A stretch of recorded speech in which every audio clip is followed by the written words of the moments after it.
AMX Internacional. Ayoloco, crónica de una desaparición anunciada. La muerte de un glaciar. El mundo se aproxima a su sexta extinción y la vida como si nada. El hombre, el virus que mata al planeta.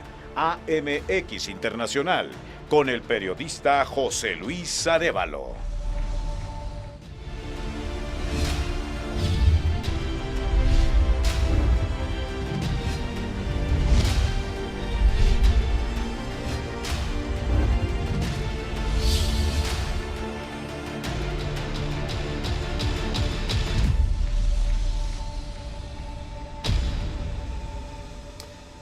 Hola, ¿cómo están? Muy buen día, soy José Luis Arévalo y como siempre, bienvenidos a esto que es MX Internacional.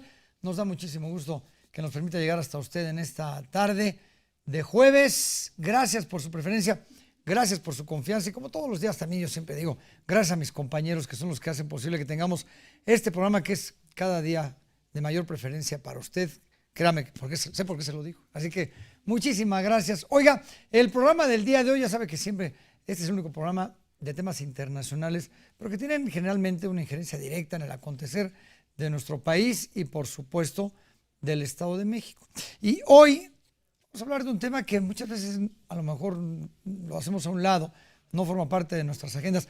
Es curioso, la pandemia de coronavirus dejó al descubierto muchas cosas. Por ejemplo, el tema de la violencia intrafamiliar, cómo se han incrementado los problemas de violencia en los hogares, la violencia con los niños, la falta de tecnología para que pueda haber un ciclo escolar completo, porque muchas personas no tienen internet, pero algo muy importante y que es fundamental, la falta de agua. Qué cómodo es, ¿no? Cuando en nuestras casas, en cualquier lugar, abrimos la llave y sale agua, pero ¿sabe usted lo difícil, todo lo que hay detrás de esto para que llegue el agua? Todo el trabajo que hay detrás, lo que se necesita y que cada vez hay menos agua. Hoy le vamos a dedicar el programa a este problema porque el tema del cambio climático no solamente tiene que ver con que haga más calor o haga más frío, hay quienes están en contra o hay quienes están a favor, pero también un problema de falta de agua. Por muy fuerte que llueva, las presas están a muy bajo nivel y de esto no nos damos cuenta. Y luego vienen, por supuesto, las medidas que toman las autoridades y el malestar de la población pues, por la falta de agua. Así que hoy vamos a platicar de esto, es un tema muy interesante. Hay guerras a nivel mundial que ya no son nada más por petróleo o por territorio, son por falta de agua. Así que de esto vamos a platicar el día de hoy porque está muy interesante el programa. Antes de entrar en materia, déjenme ir por favor con mis compañeros Narendra García y Daniel Ibáñez, que tienen el resumen de noticias más importante de carácter internacional de las últimas horas. El mandatario interino de Perú, Francisco Sagasti, dijo que el asesinato de 16 personas por parte del grupo insurgente Sendero Luminoso no quedará impune y exhortó a no usar la tragedia nacional con fines políticos. En Argentina, Lara Arreguis, una joven estudiante de medicina veterinaria, murió por COVID-19 el viernes mientras esperaba ser atendida a las afueras de un hospital. La crisis de COVID-19 en la ciudad boliviana de Cochabamba está a punto de asemejarse a la del año pasado. Las 10 unidades de terapia intensiva están colapsadas y la demanda de oxígeno ha subido a más de un 300%. Al menos 19 regiones de la India elevaron a categoría de epidemia al hongo negro, una infección en ocasiones letal y de la que se ha detectado un número creciente de casos en pacientes de COVID-19. Este sábado hizo erupción el monte Giragongo, ubicado en la República Democrática del Congo. Al menos 8.000 personas huyeron de la ciudad en busca de refugio, hubo 15 fallecidos y más de un centenar de niños desaparecidos. Guillermo Lasso asumió la presidencia de Ecuador, prometió abrir el país al libre comercio mundial y recuperar el alma democrática. El Congreso local de Texas aprobó la aportación de armas de fuego sin licencia. El gobernador Greg Abbott dijo que firmará las medidas a pesar de las objeciones de los grupos policiales. China cumplió 4 meses desde que registró por última vez una muerte por COVID-19, informó la Comisión Nacional de Sanidad. Asimismo, anunció 13 nuevos positivos por el coronavirus. En junio se reunirán por primera vez el presidente de Estados Unidos, Joe Biden, con su homólogo ruso, Vladimir Putin. El encuentro se llevará a cabo en Suiza con temas de salud y seguridad. Una pareja originaria de India tomó un vuelo para poder llevar a cabo una ceremonia matrimonial y así evitar las restricciones por COVID decretadas en tierra. La tripulación de la empresa SpiceJet ya fue suspendida. Muchísimas gracias a mis compañeros. Ahí tiene usted este resumen de noticias internacionales. Y como lo hacemos siempre, ¿de qué hablan las redes? Esto de acuerdo al tema que vamos a tratar en nuestro programa. Y hemos encontrado varios memes muy curiosos que tienen que ver justamente con esto que vamos a platicar hoy, que es el cambio climático, que es de los problemas medioambientales. Ya le va el primero. Ya sabe usted, los políticos, ¿no? A ver, ahorita que va a entrar a cuadro el tema. Dice, el cambio climático es causado por dos cosas. La actividad humana. Y otro dice, y la inacción humana, es cierto. Y fíjese, hay muchos gobiernos que están a favor de mejorar las condiciones del medio ambiente y hay otros que en lugar de ir para adelante, pues deciden ir para atrás o simple y sencillamente no hacer algo al respecto.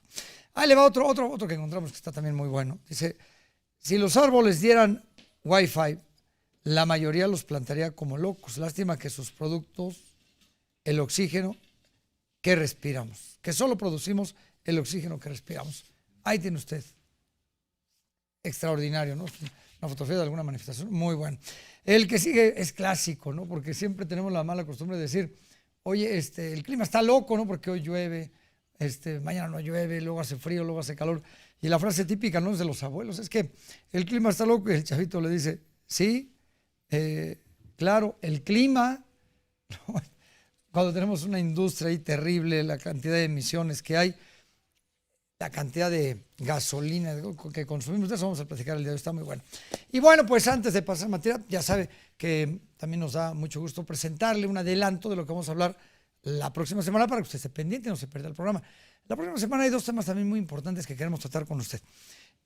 El tema de las remesas, que si bien es cierto, para las arcas del gobierno son muy prolíferas, ¿no? Y se sienten orgullosos los gobernantes porque recibimos mucho dinero de las remesas, cosa que no tendría que ser, porque fíjese, para que llegue mucha remesa significa que muchos mexicanos abandonan el país y lo abandonan por falta de oportunidades, etcétera. Pero, ¿qué produce este abandono? De eso vamos a platicar. Ya no vamos a platicar si los migrantes se van, no se van, si llega mucho dinero o no llega mucho dinero. Hay pueblos enteros en algunas comunidades o en algunos estados de la República, por ejemplo, en Michoacán, donde se quedan las mujeres solas, los niños solos, porque los hombres se van a trabajar fuera. Y esto trae consigo violaciones, vejaciones a las mujeres, maltrato, en fin, el daño que ocasiona el tema también de la migración. Y vamos a hablar, por supuesto, de esto que no deja de ser importante. Ya ve que hace un par de días, a principios de semana, se habló de que nos disminuyeron el nivel de seguridad aéreo en nuestro país. Lo vamos a explicar. ¿Qué tiene que ver esto y cuál es la relevancia de esto que en la presidencia de la República lo han minimizado? Y créame que sí es muy, pero muy relevante. En fin, de esto platicaremos la próxima semana. Así que bueno, ¿qué le parece si me lo permite? Vamos a empezar a entrar en materia y le vamos a platicar de este glaciar Olloloco. ¿Qué es el glaciar Olloloco y qué pasó con él? La cápsula de Miguel Ángel López Farías. Hasta hace unas cuantas décadas en la cima del Iztaccíhuatl existían al menos 5 glaciares, que eran los responsables de que la mujer dormida se mantuviera blanca de nieve la mayor parte del año. Uno de esos macizos de hielo era el Olloloco, que en 2001 fue declarado en peligro de extinción. Ahora, 20 años después, este glaciar porta una placa que declara su extinción, cuyo mensaje es una llamada de atención para aceptar que como humanidad no hemos tomado la responsabilidad que nos corresponde en el planeta. Los efectos no tardarán en presentarse con la disponibilidad de agua. Además, sin las masas grandes de hielo de la parte alta de las montañas, la temperatura se incrementará y a escala global inhibirá las precipitaciones. Pero esto no solamente pasa en México. La desaparición de la mayoría de los glaciares en las regiones templadas del mundo y a lo largo de la península antártica son temas que han empezado a preocuparnos a medida que nos percatamos del daño ocasionado. La escala de los impactos potenciales es incierta, pero los expertos aseguran que estamos viviendo una etapa crucial para el futuro del planeta. Los cambios podrían impulsar la escasez de agua dulce, modificaciones radicales en las condiciones de producción de alimentos o el aumento del número de muertes por inundaciones, tormentas, olas de calor y sequías. La Organización Mundial de la Salud advierte que la salud de millones de personas podría verse amenazada por el aumento de la malaria, las enfermedades transmitidas por el agua y la desnutrición. El cambio climático aumentará la frecuencia en los eventos naturales extremos. La humanidad ha sido parte de la evolución de los ecosistemas en el planeta. Nos hemos maravillado y servido de sus riquezas, pero también somos el principal causante de su destrucción. Muchísimas gracias, Mike. El ser yo loco. Ahí tiene usted esta explicación tan certera como siempre de Miguel Ángel López Farías. Bueno, vamos a una pausa. Al regresar entraremos en materia con este tema del cambio climático y de la necesidad de preservar el agua, de hacer todo lo posible por no quedarnos sin agua. Volvemos. Debido a la variación de las temperaturas en distintas partes del mundo y el aumento de calor sobre la Tierra, el sector salud ha detectado enfermedades tropicales en países que nunca antes habían tenido incidencia.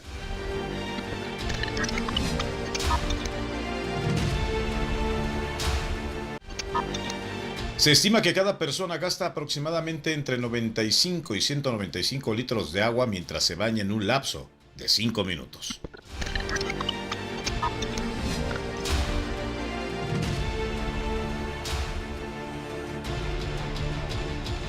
Ya estamos de regreso aquí en MX Internacional, 195 litros de agua nada más en el baño. ¿Cuántas veces nos han recomendado que durante el periodo de la ducha cerremos la llave, el agua fría cuando en lo que tarda en calentarse usted la ponga en un cubo, en una cubeta para utilizarla? En fin, tantas medidas que, créame, las ignoramos y muchas veces no nos damos cuenta hasta que no tenemos agua, hasta que no abrimos la llave y deja de salir, y ahí es cuando nos espantamos. Y en el caso de la Ciudad de México, imagínese todo el proceso que hay para subir el agua a tantos metros de altura, ¿no? Un tema, créame, por demás relevante, y la Ciudad de México tiene graves problemas y va a tener peores problemas con la falta de agua. La estamos matando, nos estamos quedando sin agua. Miguel Ángel López Farías. Muchas gracias, querido Pepe. Efectivamente, nos hemos acostumbrado a esta imagen de un planeta azul en monografías, en estampas y en su mayoría un planeta rodeada de agua y que, insisto, nos ha acostumbrado a pensar que lo último que se va a acabar en la Tierra es ese líquido, esa franja azul. Y se trata de costumbrismo. Saber que abres la llave, como dices, Pepe, y tienes agua. Que puedes comprar una botella y pues, tomártela. Que puedes bañarte y todas estas páginas de lo común, de lo ordinario. Sin embargo, la historia es distinta. Esto, por supuesto, para quienes lo tienen. Pero para cientos de millones de seres humanos sencillamente es un sueño. Tener agua potable es una ilusión. El mundo está destinado a sufrir con mayor ferocidad los efectos del cambio climático, una ruta que ya no es suficiente explicar con gráficas o conferencias o documentales el cómo hemos adquirido un boleto sin retorno al desastre.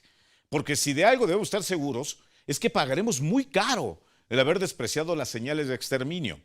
Quedarnos sin agua no es una broma, son muchos los indicadores. Glaciares que dejan de existir, el aumento de la temperatura como respuesta de la naturaleza, pues son signos de una apocalipsis anunciada y el lento pero dramático mapa acuífero en ruta de extinción.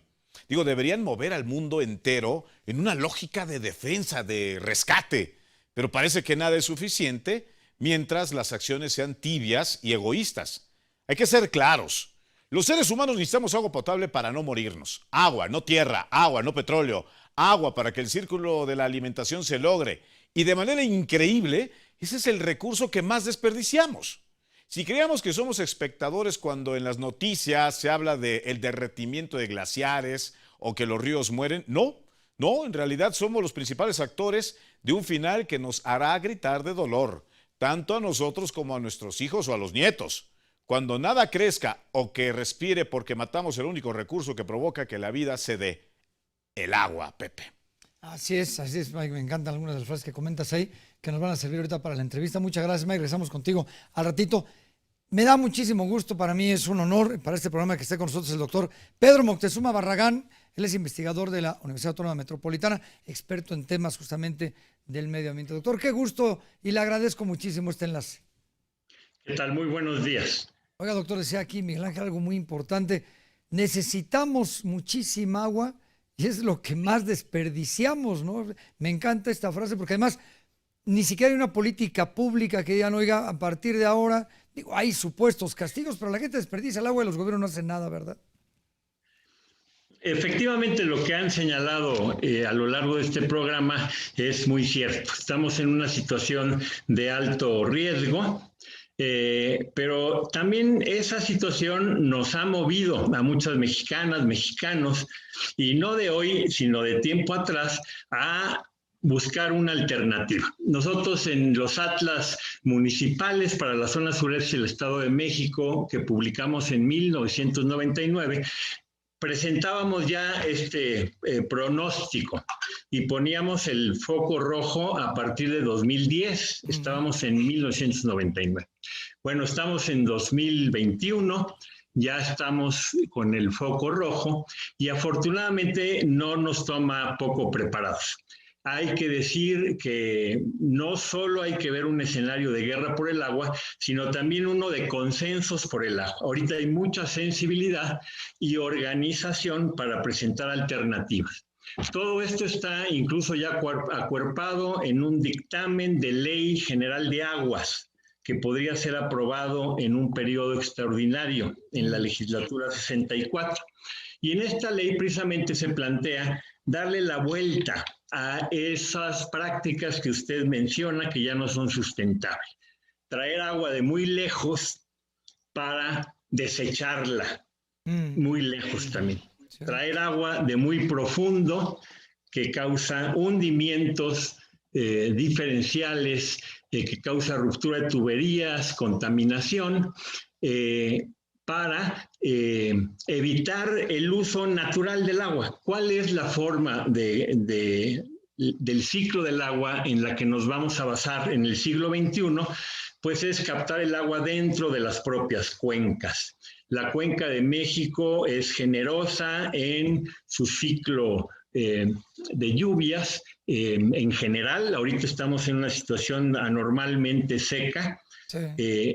Y sin embargo, tenemos ya los cálculos de cómo se puede equilibrar el manejo del agua sin tener que traerla desde tan lejos. Incluso el norponiente del Estado de México pues está subsidiando al resto del estado y a la propia Ciudad de México con muchos metros cúbicos. Y lo peor es que esta agua se usa, no se recicla, no se maneja dentro de la cuenca, sino que se expulsa. Estamos expulsando 800 millones de metros cúbicos de agua, mezclando agua de lluvia con aguas tratadas y terminan estos en el Golfo de México. Entonces, la Ley General de Aguas plantea que hagamos un manejo por cuencas, con participación de todos los sectores, porque también hay otra verdad.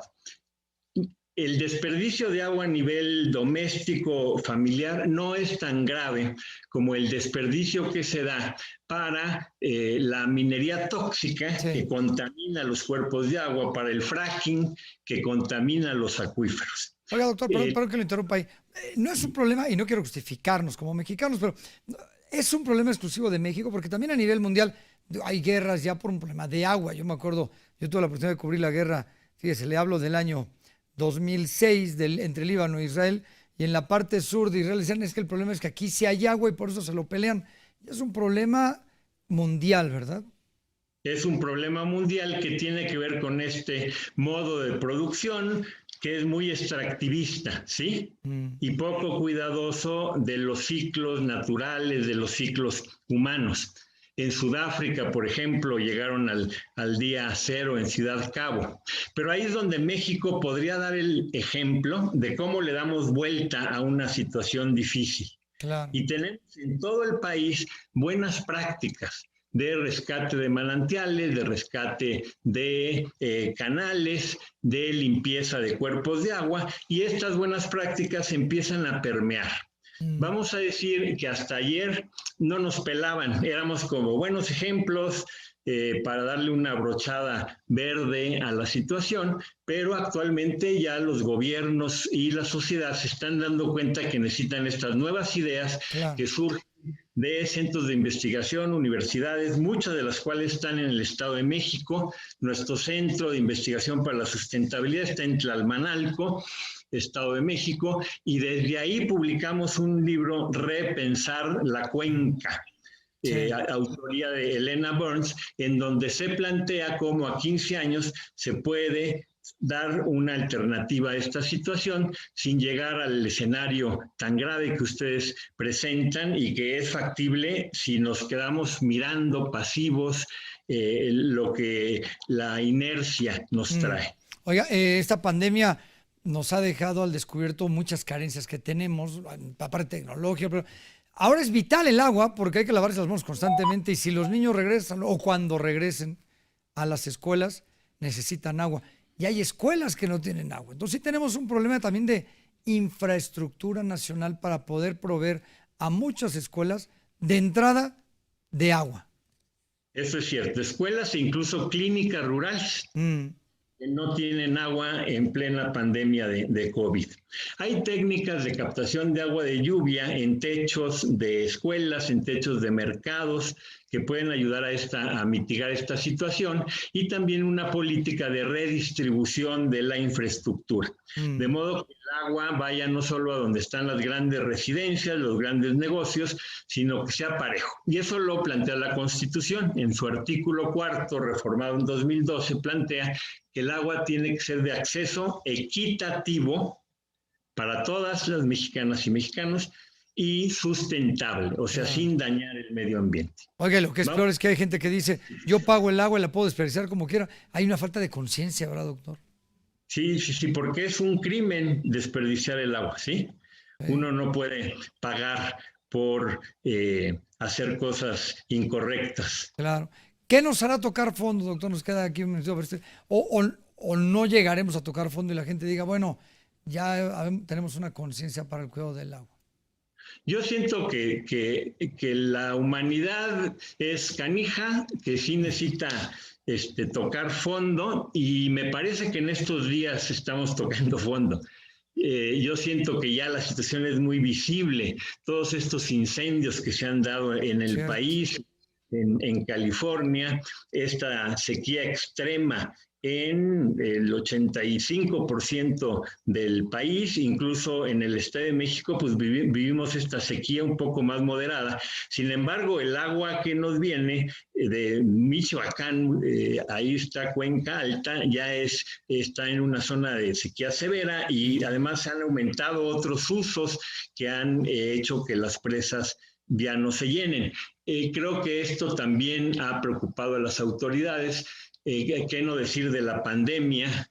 Y entonces, como ustedes dicen en el programa, los 4 jinetes del apocalipsis ya andan cabalgando por ahí, pero por eso ya nos previnieron de que este momento entonces es de cambio, es de transformación para adecuarnos como humanidad. Por eso somos inteligentes, otra forma de vida, otra forma de producir más armónica con la naturaleza y entre nosotros mismos. Oiga, pues qué honor para nosotros que nos acompañe aquí en el programa. Le mando un abrazo con todo cariño y respeto, doctor. Muchas gracias.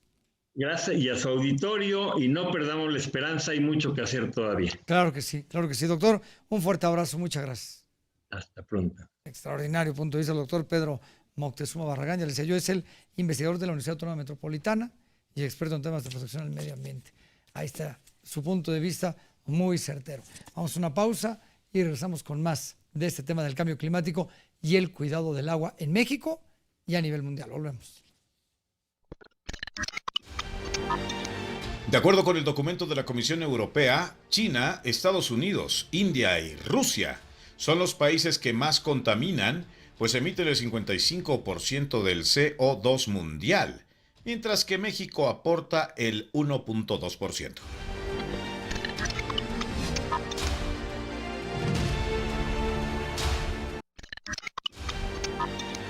Los glaciares son considerados como reservas de agua dulce. En invierno acumulan nieve y en verano se derriten, alimentando los cauces de agua. Son quienes mantienen un cierto equilibrio en años de sequías mundiales.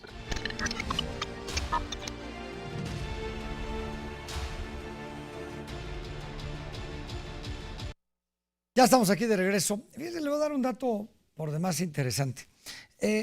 Si algo caracterizaba o ha caracterizado siempre la construcción o la edificación de grandes ciudades, es que antiguamente se hacía en las laderas de los ríos. muy buen ejemplo, por ejemplo, la Ciudad de México, no sé si usted quiere, sobre un lago y muchos ríos que tenía la Ciudad de México. Pero, por ejemplo, las ciudades europeas, París empezó a la ladera del río Sena, todas las grandes ciudades, Madrid. ¿Por qué? Porque la gente tiene esa necesidad de estar cerca del agua, pues para poder vivir normalmente. Ahora, ¿a dónde se cimentan las grandes ciudades? Pues no hay dónde, no hay agua. Entonces, mucha gente tiene que emigrar, por muchas razones. Usted quiere, oiga, las persecuciones políticas, que si la guerra, pero siempre a un lugar donde el clima sea favorable y donde haya agua. Hay migración por temas de agua. Miguel Ángel López Farías. Es correcto, querido Pepe. Fíjate que el planeta, lo sabemos, sufre un acelerado desgaste y sus signos son de una cruel enfermedad producida por uno de los virus más agresivos, el ser humano. Desde la Revolución Industrial, el hombre hizo del crecimiento económico una obsesiva meta que ha implicado romper con los equilibrios de la naturaleza. Esta Biblia del consumismo ha reclutado a todas las razas para crucificar a un planeta indefenso, que su único pecado es habernos visto nacer y crecer. Y todos los días nos lavamos las manos ante el sufrimiento de esta gran casa azul. Pero los excesos se pagan. Y lo que antes era un fenómeno de migración por guerras o conflictos políticos, ahora es porque el clima en distintas regiones ya no es amable y se cobra con la vida de sus habitantes lo que en otras geografías se comete. Los seres humanos hemos comenzado a sufrir el éxodo. Hoy es lento, gradual, pero la tierra y sus nuevos campos áridos, sus bosques sin vida y sus ríos contaminados nos irán expulsando poco a poco de lo que en algún momento fue nuestro paraíso. Somos miles de millones los vecinos en este gran patio y el planeta no da abasto para satisfacer los brutales niveles de consumo. Como plaga hemos ido degradando los entornos, cerrándonos las puertas, asfixiando lentamente la posibilidad de que los que nos siguen tengan las mismas ventajas que nuestros padres o abuelos tuvieron. Vaya epitafio. Aquí yace un ser vivo, uno azul, un buen amigo que fue envenenado por sus hijos, Pepe. Así es, Mike. Extraordinario, esta nueva manera de ver este problema con el que estamos con el tema del agua y cómo la gente ha tenido que buscar mejores condiciones de clima, mejores oportunidades para vivir, en fin, todo tiene que llevar consigo. Y cómo nos estamos acabando de alguna manera el planeta, lo estamos extinguiendo. Habrá quien diga que no es cierto, pero mire, es real. Entre la basura en los ríos que hacen problemas de inundaciones, entre ocupar, el agua tiene memoria y siempre busca su mismo cauce, invadimos su territorio y regrese, por eso las inundaciones, entre la industria, tantas cosas que están afectando y que no nos damos cuenta que nosotros somos los que estamos extinguiendo nuestro planeta. ¿Qué le vamos a dejar a nuestros hijos o nietos? Ya veremos. Pero por eso nuestro personaje el día de hoy es la extinción. Cierto es que se han gastado millones de hojas de papel y cartuchos de tinta con el afán de mostrarnos, por medio del séptimo arte, las 1001 posibilidades con las que cuenta la humanidad para llegar a un inminente exterminio. Zombies, invasiones alienígenas, meteoros que impactan la Tierra, guerras nucleares, hasta monstruos que salen de las profundidades. Sin embargo, a lo que realmente debemos temer es a la furia de la naturaleza. Durante miles de años los seres humanos hemos podido disfrutar de nuestro planeta azul. Si alguien es culpable de que nos vayamos quedando sin agua potable, sin árboles, sin flores y sin especies, somos nosotros mismos. En ocasiones creemos que la humanidad es el ser vivo más pensante, pero si lo ponemos en retrospectiva, hemos arrasado con todo, con millones de hogares. Ahora sí, si lo ponemos en prospectiva, somos el único animal que avanza por la mano propia hacia su extinción. La raza humana es lo más parecido a un virus. Matamos, crecemos y nos multiplicamos. La cadena alimenticia nos ha favorecido en múltiples ocasiones. El problema es que no hay nadie por encima de nosotros que controle nuestra sobrepoblación. Por el contrario, hacemos crecer las manchas urbanas hasta desplazar a quienes por excelencia eran los dueños del planeta. De manera histórica, el mundo se da a sí mismo respiros, reduciendo la población en cada pandemia que nos ha mandado. Pero al final, ¿cuál será nuestra realidad? ¿Utilizar tanques de oxígeno para poder caminar en medio de edificios? Porque al paso que vamos, la última flor que quedará en la tierra será la que llevemos puesta como prendedor. Muchísimas gracias, Mike. Pues ahí tiene usted el personaje del día de hoy, la extinción como tal, ¿no? Bueno, pues para nosotros es un gusto. Nos sentimos muy honrados que nos acompañe también el doctor Juan Manuel Núñez. Él es académico de la Universidad Iberoamericana e investigador del Centro Transdisciplinar Universitario para la Sustentabilidad. Doctor, qué gusto que esté con nosotros. Muchísimas gracias. José Luis, muchas gracias por la invitación. Oiga, decía yo hace un momentito que antiguamente las grandes ciudades se edificaban, o sea, en las laderas de los ríos principalmente, ¿no? Y hay muchos ejemplos, incluyendo la Ciudad de México. ¿Hacia dónde va la gente ahora cuando tienen que emigrar por temas de cualquier razón? ¿Dónde pueden edificar si ya no hay ríos, ya no hay agua? ¿De qué manera tienen que construirse estas ciudades, por pequeñas o grandes que sean?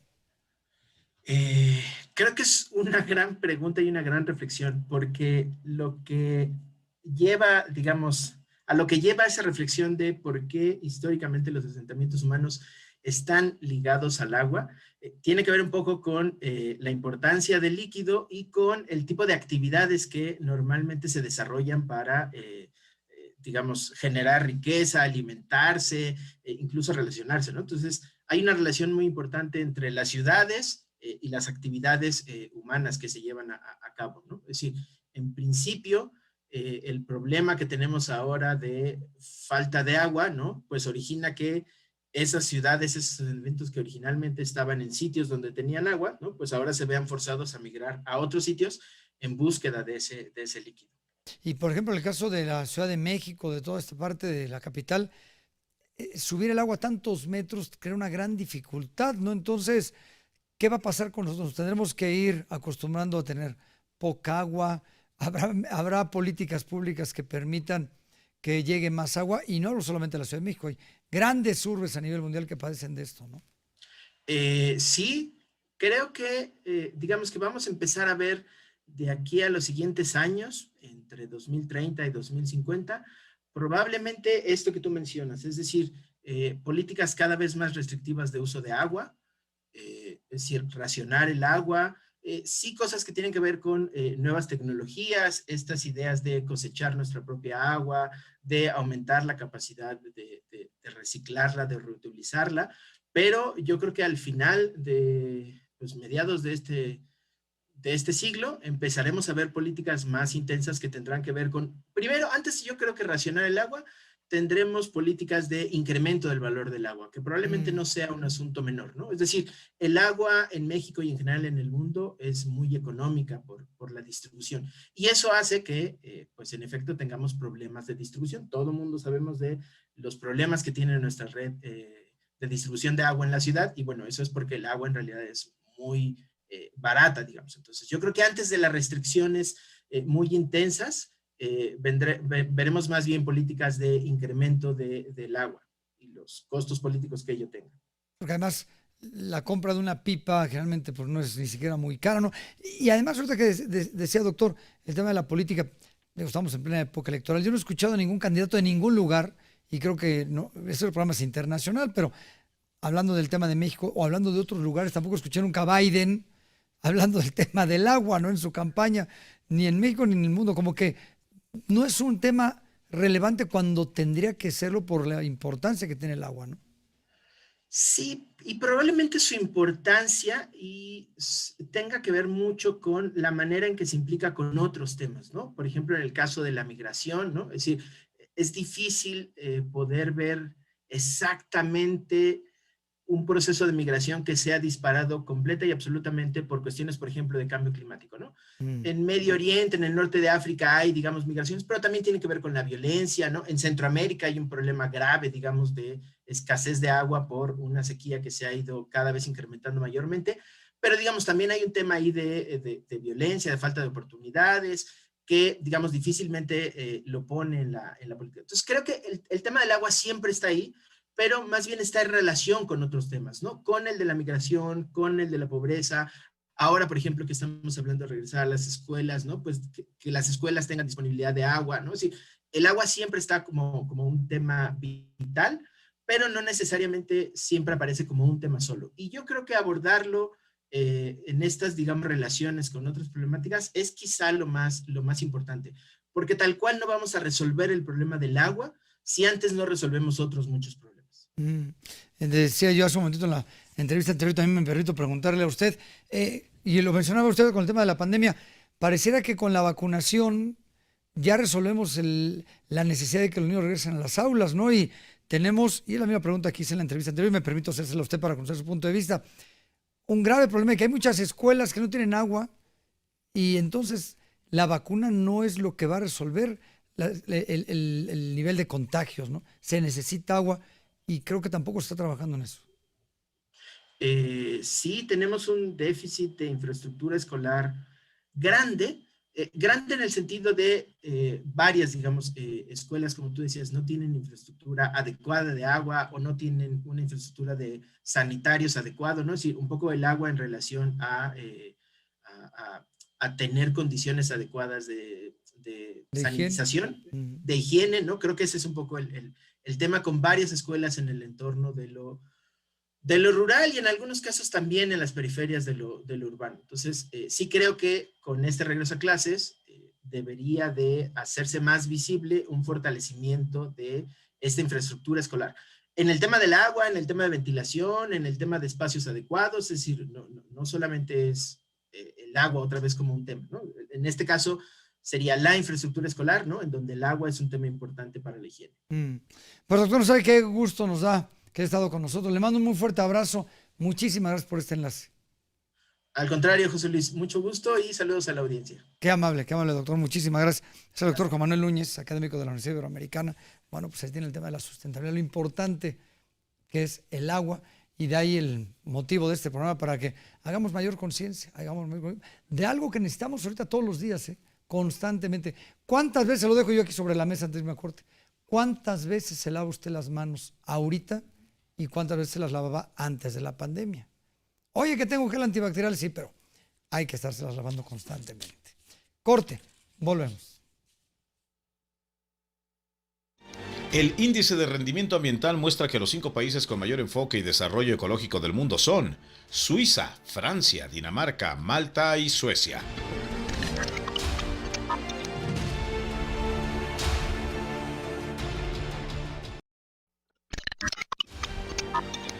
La ONU estima que el 70% de la huella hídrica a nivel mundial está vinculada a la producción de alimentos. Por ejemplo, para producir 1 kilo de arroz se ocupan 5,000 litros de agua y para 1 kilo de carne se necesitan 15,400 litros.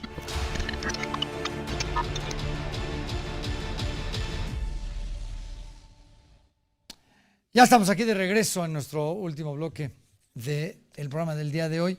Y decía yo hace un momentito, ¿qué le estamos dejando a nuestros hijos, a nuestros nietos, a nuestras futuras generaciones? ¿Qué planeta le estamos dejando? Todos, políticos, periodistas, doctores, lo que sea, en un tema tan importante como lo hemos venido estudiando a lo largo del programa, como es el tema del agua, tan necesario. Decía ahorita la introducción de mi compañero Miguel Ángel López Farías, la cantidad de agua que se necesita para simplemente el cultivo del arroz. Simplemente, ¿no? Entonces, imagínese usted la necesidad que tenemos de que haya agua por todos lados. ¿Qué va a pasar con las futuras generaciones? Miguel Ángel López Farías. Pues un escenario de terror, querido Pepe, porque las generaciones que van de salida serán recordadas como las que sentenciaron a los más jóvenes a vivir en un mundo agotado en sus recursos. Las voces de luchadores por el medio ambiente como Greta Thunberg o las miles de activistas no pertenecen a un grupo de moda. Sus mensajes no pueden ser encasillados con el hashtag que marca tendencia. Los niños y niñas de este planeta reclaman con toda la razón el terrible planeta, el mundo que les estamos dejando. Uno que les obligará a sostener guerras por el último barril de agua potable, o que les obligará a migrar de sus naciones buscando qué comer, alimentos. O el creciente drama de la supervivencia gracias a que los desastres naturales son cada vez más violentos. Más del 90% de los científicos en el mundo advierten que el cambio climático no solo es una realidad, sino que sus consecuencias pondrán al borde de la extinción a la gran mayoría de los seres vivos que conocemos, incluyéndonos, por supuesto. La raza humana ha demostrado una enorme creatividad para emplear el mal, para matar o hacer sufrir a los demás. Las guerras en todas sus variantes retratan las torceduras del autoproclamado ser humano. Pero ese daño ha sido dirigido a nuestra misma especie. Pero en el caso de la naturaleza el mensaje es uno. Estamos asesinando la única casa que poseemos, la que le da sustento y vida tanto a buenos como a malos, como si de una guerra en contra del planeta se tratara. Los que se han dado cuenta de esto son los más jóvenes, los chavos, muchos estudiantes y jóvenes que están reaccionando de manera mucho más consciente, solo que el tiempo nos gana y seguimos dilapidando nuestros recursos mientras el epitafio se escribe. Aquí yace un planeta, lo decíamos, que se cansó de perdonarnos, extinto en manos del supuesto ser más evolucionado. Vaya paradoja, el hombre. Gracias, Pepe. Muchas gracias a ti, Mike, por supuesto, como siempre, muchas gracias, extraordinarios sus picotazos en todos los temas que tratamos aquí en el programa. Muchas gracias, Mike. Por supuesto, la próxima semana trataremos más temas contigo. Oiga, pues, ¿qué se está haciendo en México? ¿Cómo está la situación en México a nivel mundial? Ya hablamos de los problemas que esto puede ocasionar, pero ¿qué se está haciendo en la búsqueda de resolverlos? Le agradecemos mucho que esté con nosotros Natalí Seguín Tobar, coordinadora general de la Red Mexicana de Acción por el Agua. Natalí, muchísimas gracias, muy buen día y gracias por estar con nosotros. Muchas gracias por la invitación. Natalí, antes de ver a las acciones, no sé si nos puedes dar una radiografía de en qué estado estamos, tanto a nivel mundial, creo que es importante para tenerlo como un paralelo de lo que pasa con México, como cómo estamos en México. Creo que es muy importante qué pasa a nivel mundial y qué pasa en México con el tema del agua. Bueno, me parece que a nivel mundial, lo que vivimos en México es un reflejo de lo que se vive a nivel mundial, en el sentido de que estamos con una disponibilidad de agua cada vez menor, lo cual pues genera, digamos, una competencia mayor entre los distintos usos del agua. En particular, y me voy a centrar en México, tenemos una situación en donde hay un gran acaparamiento del agua, generado principalmente por nuestra propia legislación y por la falta de respeto, digamos, a las normas.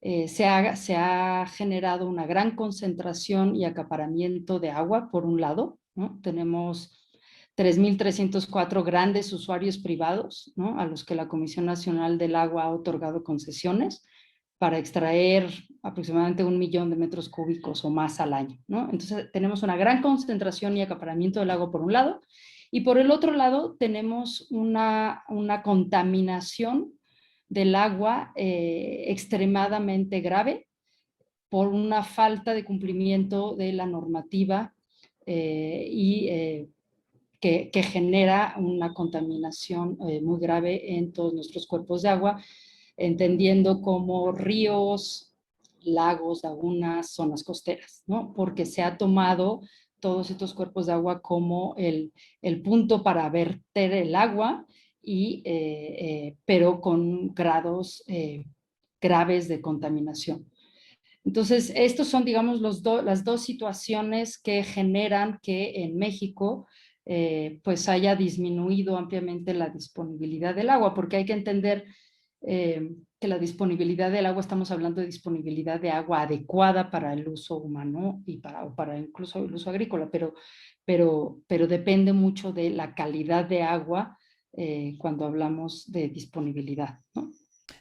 Así está la situación y no hay propuestas o no hay políticas públicas, ¿verdad? Porque, bueno, por ejemplo, en el caso de México, estamos en plena etapa electoral y yo decía hace un ratito en una entrevista, no he escuchado a algún candidato hablar sobre el tema del agua. Hablamos de todo, pero el tema del agua, que es tan fundamental, nadie lo trae sobre la mesa como para que crear conciencia. Es una propuesta importante de campaña como para votar por este candidato, ¿verdad? Bueno, es importante mencionar que, bueno, la gravedad en la que nos encontramos es generada justamente por un modelo de gestión, ¿no? Un modelo de gestión que por un lado está acaparando el agua a un grupo, digamos, de usuarios que tienen, digamos, el poder económico, dejando muy poca, digamos, disponibilidad de agua para el resto de los usuarios, incluyendo el consumo humano, ¿no? El uso y consumo humano. Pero insisto, esto es el resultado de una mala práctica de la gestión del agua, de una gestión de agua que no entiende el agua en su totalidad, que la segmenta y en cierta forma la gestiona de manera que no permite y no respeta el ciclo completo del agua. Y por ello me refiero a que no se plantean modelos de gestión que estén cuidando de las zonas, digamos, y de los ecosistemas y zonas que permiten recarga de agua, que permiten la infiltración en los suelos. Eso no entra dentro del modelo de gestión, y ese ha sido un grave error en el modelo de gestión. El propio modelo de gestión que maneja la Conagua pues ha permitido, y insisto, no es únicamente la Conagua, es una legislación que permite el concesionamiento y el acaparamiento de estas concesiones por unos cuantos usuarios. Entonces, el estrés hídrico o digamos, este desabasto que se vive tiene que ver con este modelo de gestión, ¿no? No es una cuestión ni climática, ni es una cuestión de sequía per se, ¿no? Se utiliza el término de sequía, bueno, estamos viviendo una sequía, pero no forzosamente esa es la razón por la cual hay un desabasto para la población. Y entonces, en ese sentido, regresando, digamos, a la pregunta que hace usted, bueno, en términos de estas campañas, bueno, no voy a comentar nada particularmente sobre los partidos políticos en particular, pero sí quisiera comentar la importancia de que todos estos partidos políticos tendrían que estar pensando en una agenda ambiental, tendrían que estar pensando en una agenda que permita una gestión integral, una gestión que respete el ciclo completo del agua en la propuesta, digamos, de política que estarían haciendo. Eso es lo que tendríamos que estar viendo hoy en día en todas las propuestas políticas en esta temporada de gestión, ¿no? Y quisiera ahondar un poquito más en el tema del ciclo del agua, porque realmente otro de los elementos que se tendría que estar pensando en estas propuestas, digamos, de campaña, es que se haga, que se permita conocer y entender mejor el ciclo completo del agua. Y con ello quisiera como subrayar el tema del agua subterránea. Actualmente este es uno de los, digamos, de los espacios en donde no se tiene realmente información, ¿no? Y hay que empezar a ligar varios aspectos. La disponibilidad del agua depende de la calidad del agua y depende en realidad de un cálculo, ¿no?, que se hace generalmente sobre la cantidad de agua que llueve, la que se infiltra, la que se evapora, y luego se hace, para digamos, medir el estrés hídrico es cuando tú tienes una demanda que es superior a esta disponibilidad. Pero si la disponibilidad no está medida correctamente, entonces, ¿qué estamos midiendo? ¿Por qué estamos diciendo que tenemos un estrés hídrico? Es conocido que se dice que en el norte no hay agua. Claro que hay agua. Lo que pasa es que está en el subsuelo. Estos mapas que se han visto en donde los estados del norte, centro-norte, están en rojo porque no hay agua, esto es, para mí, es un mito que tenemos que ir rompiendo, porque en realidad lo que están planteando en estos mapas es simplemente una disponibilidad que está calculada en el agua que llueve, en la que se infiltra y luego la que sacan, en base a la que piensan que se infiltró y se llegó a recargar. Pero no tenemos en México unos estudios suficientemente profundos sobre la cantidad de agua que tenemos en el subsuelo. No se han hecho los estudios adecuados sobre los flujos subterráneos que recorren nuestro país. Y es ahí donde creo que también desde un punto de vista de campañas y de propuestas políticas se tendría que invertir muchísimo más fondos en tener los estudios adecuados de las zonas de recarga del agua y de las zonas de descarga del agua y de todas las zonas de tránsito, y conocer los volúmenes de agua que tenemos en el subsuelo.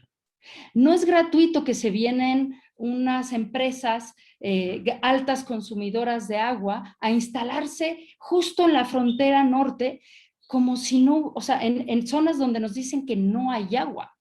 Claro que hay agua. Hay una cervecera en la cual sabemos, la Constellation Brands, que se vino a instalar justo en lo que es el delta del río Colorado, el cual ya no se ve por arriba, pero el agua sigue pasando por abajo. Por último, Natalie, al paso que vamos, si no tomamos en cuenta esto que tú nos has comentado, estas acciones que hay que tomar, el estado en el que nos encontramos, ¿a qué nos enfrentamos? ¿Qué va a pasar con nuestras futuras generaciones en el tema del agua?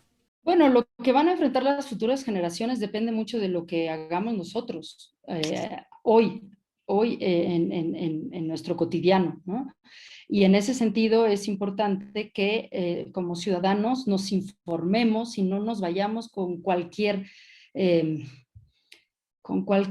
manifestación mediática que nos intente asustar sobre la situación del agua, y en vez de asustarnos, mejor informémonos, mejor leamos, mejor investiguemos cómo funciona realmente el ciclo del agua, entender, comprender verdaderamente cómo funciona el agua, para entonces realmente tomar las decisiones adecuadas en caso de que seamos tomadores de decisiones o en caso de que seamos ciudadanos, hacer las presiones adecuadas e informadas para que transitemos a un modelo de gestión sostenible que permita que las futuras generaciones sigan teniendo agua. Porque en realidad, bueno, ¿qué se enfrentan? Pues se enfrentan a la falta de acción por parte de las generaciones presentes, ¿no? Entonces, las generaciones futuras, yo no soy pesimista, no quiero ser pesimista, pero depende de lo que hagamos hoy, que se va a ver mañana. Entonces, depende de lo que hagamos nosotros y nosotras, va a ser lo que las generaciones futuras van a tener en su horizonte. Entonces, nada, pues las generaciones futuras dependen de nuestra capacidad de acción y de cambiar nuestra forma de consumo. Creo yo, y ya con esto cierro, que, bueno, nuestra huella hídrica, que es decir, todo el agua que utilizamos, no nada más la que bebemos y la que usamos para asearnos, esa es la fracción menor de la que usamos, pero el agua que consumimos en todos nuestros productos, en los celulares, en las computadoras, en la ropa, en absolutamente todo, en lo que comemos, todo tiene una huella hídrica, todo tiene un volumen de agua que ha sido necesario para su producción. Y en ese sentido, tenemos como sociedad que disminuir la cantidad de consumo y de consumo en general, porque eso también va a permitir reducir una huella. Eso por un lado, eso desde el lado de los ciudadanos. A nivel industrial tienen que forzosamente reducir el consumo y sobre todo el uso de químicos y tóxicos en todas sus líneas de producción para que el agua que se usa pueda ser reusada. Muy bien, Natalie, pues muchísimas gracias. No sabes cuánto agradecemos este enlace y por supuesto que estaremos molestándote más adelante. Muchas gracias. Ahí la tiene usted, Natalie Seguín Tovar. Ella es coordinadora general de la Red Mexicana de Acción por el Agua. Pues vaya tema, mire, podemos recomendar tantas cosas que durante tantos años nos han dicho con el tema del agua. Decíamos hace ratito en el corte lo importante que es, inclusive cuando nos vamos a bañar, poner una cubeta para el agua que está fría, la podamos reciclar en lugar, fíjese, hasta por el tema económico, en lugar de que usted vaya a la tienda a comprar un garrafón de agua, pues ya lo tiene usted ahí. En fin, hay tantas medidas que podemos empezar desde casa y que a la larga nos va a traer muchos más beneficios. Ahí lo dejamos sobre la mesa. A nombre de este gran equipo, como siempre, muchísimas, pero muchísimas gracias. Sabe, lo esperamos la próxima semana en una emisión más de AMX Internacional. Este programa se repite el sábado, no se lo pierda, no se lo pierda. Muchísimas gracias, pásela bien y hasta la próxima.